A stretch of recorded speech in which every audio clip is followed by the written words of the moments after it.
First, just want to say thank you to our fan base. First time we've gone undefeated at home as a program in quite a while.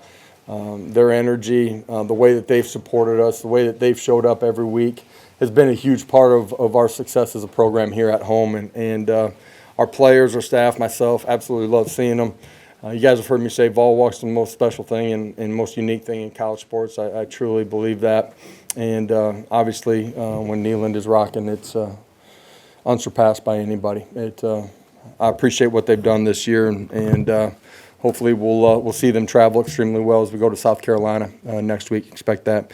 I want to thank our seniors, their families, just what they've meant to this program as we, since I've gotten here, just try to put it back on a solid foundation. And those guys, what they've been through, they're the guys that chose to stay through uncertainty.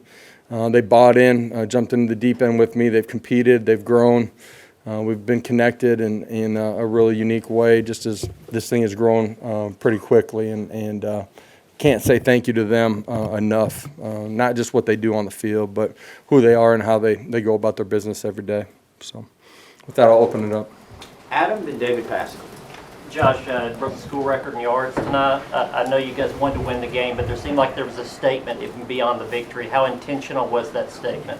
The statement for us is that we're a good football team playing good football. What the scoreboard ultimately ends up being, and what people down the line may judge us for, we're out of control of some of those things. There were a lot of things that were good in the first half. There were some things that weren't. Offensively, all three phases. We can still, our best football is still out in front of us. I am proud of the fight, the competition, the ability to reset. Second half, the way our guys went out and competed in all three phases. It was a good win. Josh, this was a 28-24 game nearing the midway mark of the third quarter. What kind of changed? Their quarterback runs had kind of hurt you, but it looked like you flipped the switch in every phase. Yeah, there's some things that they've done. I mean, you look at them defensively, what they've done here throughout the course of the season. That's a really good defense. One of the top ones in this conference. There's some things that they did that hurt us. There's some things that we did too. On the offense side of the football, the quarterback run in the first half, changed the dynamics of the game. There's some things that we did. I mean, you look at the 2-minute drive that we had. We're not able to go score. We're on the plus 30 or whatever it was, and they hit one play and get 3 points out of it. So we weren't as clean as we could be in the first half. Our guys, don't blink and came back and played. I'm proud of that part of it in particular. Patrick. Coach, third quarter, Dylan Sampson came in, had a couple big runs, kind of got you guys going on the ground. What is he, kind of his process of getting on the field, getting playing time, and what do you see from him today? Yeah, I had planned on playing him here the last couple of weeks. In some respects, more than he's gotten opportunities to. He's a young guy that continues to get better, that we have trust in, that I think he's got really good vision and ability to press holes, deliver blocks, and get to open space. And he was dynamic with the ball in his hands today. He played really good football. Joe, Josh, I just wanted to ask you about, in particular, Latrell Bumpus and what he's meant to this program. Man, he's been through all the adversity here at Tennessee during his tenure, his career, plus all the injuries that he's been through. And I don't know if there's anybody that cares about the power T, the players in the locker room, more than he does. That's one of the most selfless people that I've ever been around. All he does is come to work. Got a great family. That guy's going to be ultra successful whenever his playing day is done. Going to be ultra successful in whatever he chooses to do. Cedar went through 3 games. Didn't dress out though. What kind of went into that decision? And then you talk about the family type stuff. You see Princeton, he brings his daughter down on the field there at the end of the game, kind of soaking up last game type stuff. When you see that as a dad, what does that mean? Okay, I might have to ask you to repeat one of the questions here at some point, but the original question was, What was it said? said could have played in this one, just everything that's going on. It has nothing to do with the ankle. He'll be ready to go next week, and just, as a program and talking with him after warm-ups, it just felt like probably best to sit this one out. Princeton family, I mean, you guys see it as we come down. I think it's really cool just where our families sit. Our players get a chance to see them as they're running out, as they're warming up. When they come back in, you can tell that, wives, kids, players, families, we try to build a program where everybody's connected and a true family. And Princeton fan, little one, being able to spend time with the dad and be on the field. And we got multiple guys that are like that. And those are rare, unique opportunities. You guys see me.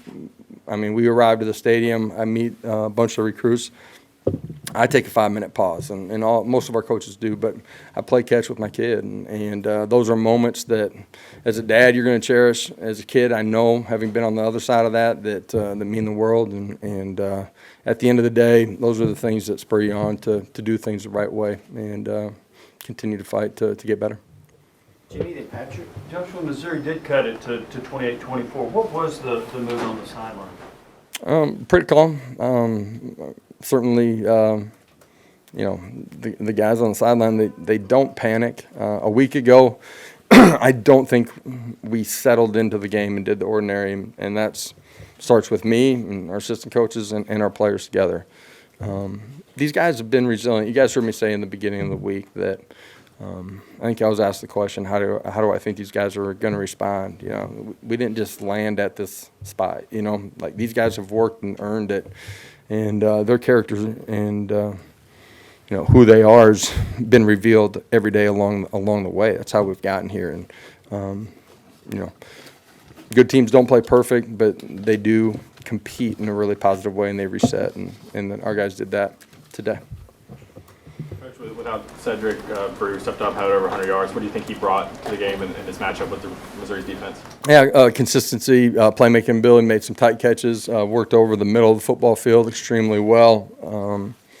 Had some big plays, had third down conversions. The way they matched things out was unique at times, and trying to find the right matchups to play against. Loaded box early in the first quarter, made it tough to run the football just right out the gate. And I thought, the pitch and catch was important in the early part of the game. Weston. Josh, that touchdown played out high there midway through the third quarter. How long had that one been in the back pocket? It looked like it was schemed up perfectly.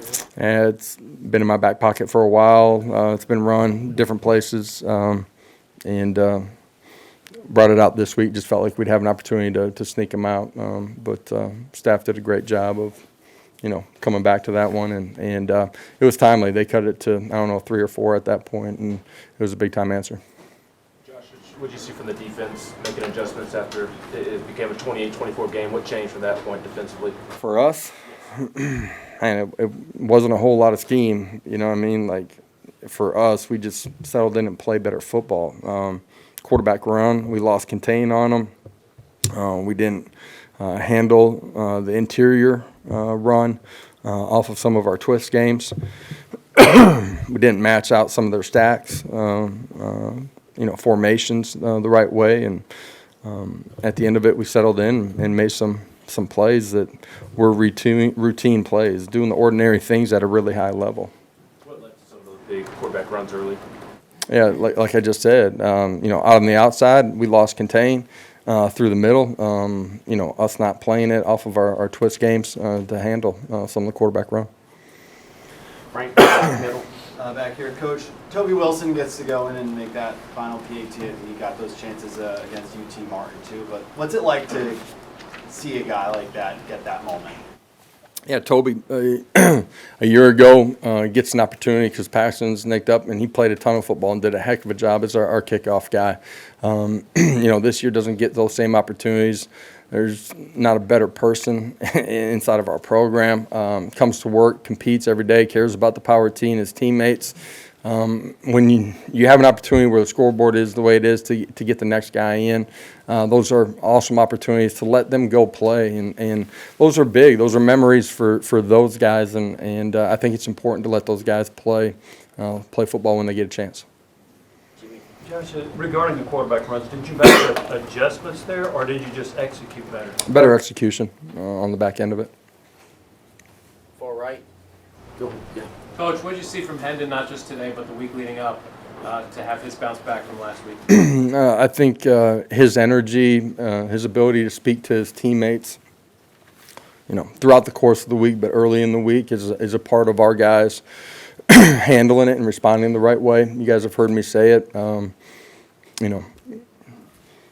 Great teams have great leadership from within in the locker room, and we have really strong leadership. Hendon being as strong as anybody, and he affects our program in such a positive way. And being able to reset from last week, he's a huge part of that. Other questions? On Hendon, he obviously got the biggest cheer during senior day. I know it was a long time ago for you, but just that moment for him and hearing the crowd appreciate him, what was that like for you? Long time ago, like him walking through the tee. You played a whole football game. That Yeah. moment's probably been a while. I remember a lot of those moments for a lot of those guys coming through that tee, and I'm super grateful, thankful, appreciative of what they've meant to us and to me. We're not here without those guys and what they've done. Hendon, really powerful story, right? Just, transfer in, didn't go right at the first stop. Young man that done getting named the starter, continues to pour into his teammates. What a great lesson for everybody inside of our locker room. Becomes the guy, continues to grow, competes every day, shows up, works, becomes a great leader. He's been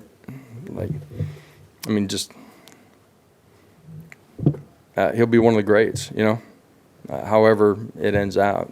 He'll be one of the greats here, and pretty cool story, and the perseverance that it takes to fight and go through that as a player. It's a hard thing to do, and doesn't go unnoticed, certainly, that whole road by me. Wes? There was that moment there, I guess late in the second quarter when Jalen dropped a couple balls in a row. Is he the guy that you have to say something to after something like that, or pat him on the back, or is he just let him be? You end up coming into halftime, you know what I mean? And so Coach Pope got with him. I said something to him, but he's played enough football and played at high enough level that he's supremely confident and went out there and played well in the second half. Last one in the back. Just a fun one, Josh. Was there any thoughts of going up with Hendon up top and directing the band as well? I had my band moment. I'm going to let him have that one. I do remember Peyton being up on that ladder and doing it. It's a pretty cool moment, one that he'll remember forever. All right. Thank you. We'll have players here shortly.